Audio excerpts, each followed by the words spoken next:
Air fryer versus deep fryer. Which one will produce the crispiest chicken wing? I'm just gonna season with salt and deep fry at 375 until golden brown. It does have a nice skin on it. It seems crispy. It sounds crispy. Ooh. Okay, that's crispy. That's a good crunch.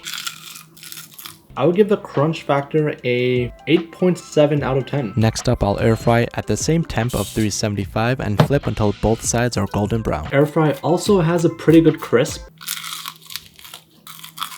It's also quite crispy. It's really similar, but I think I'm gonna give it to the deep fryer just because I think those little tiny bits get really crispy in the deep fryer. I don't get that a lot with the air fryer, but other than that, they're quite close. I would give this on a crispy scale a 8.5 out of 10. It's really close to the deep fryer. And again, this isn't how to make the crispiest wing. I've seen a lot of people in the comments from my last video about the French fries, about people saying, no, you have to double fry, you gotta dredge it, you gotta freeze it. I'm just seeing what will give me the crispiest product without any preparation. Just a one-time cook. One temperature, deep fryer versus air fryer, no prep. Let's see what happens. And apparently for chicken wings, the deep fryer seems to be just slightly better.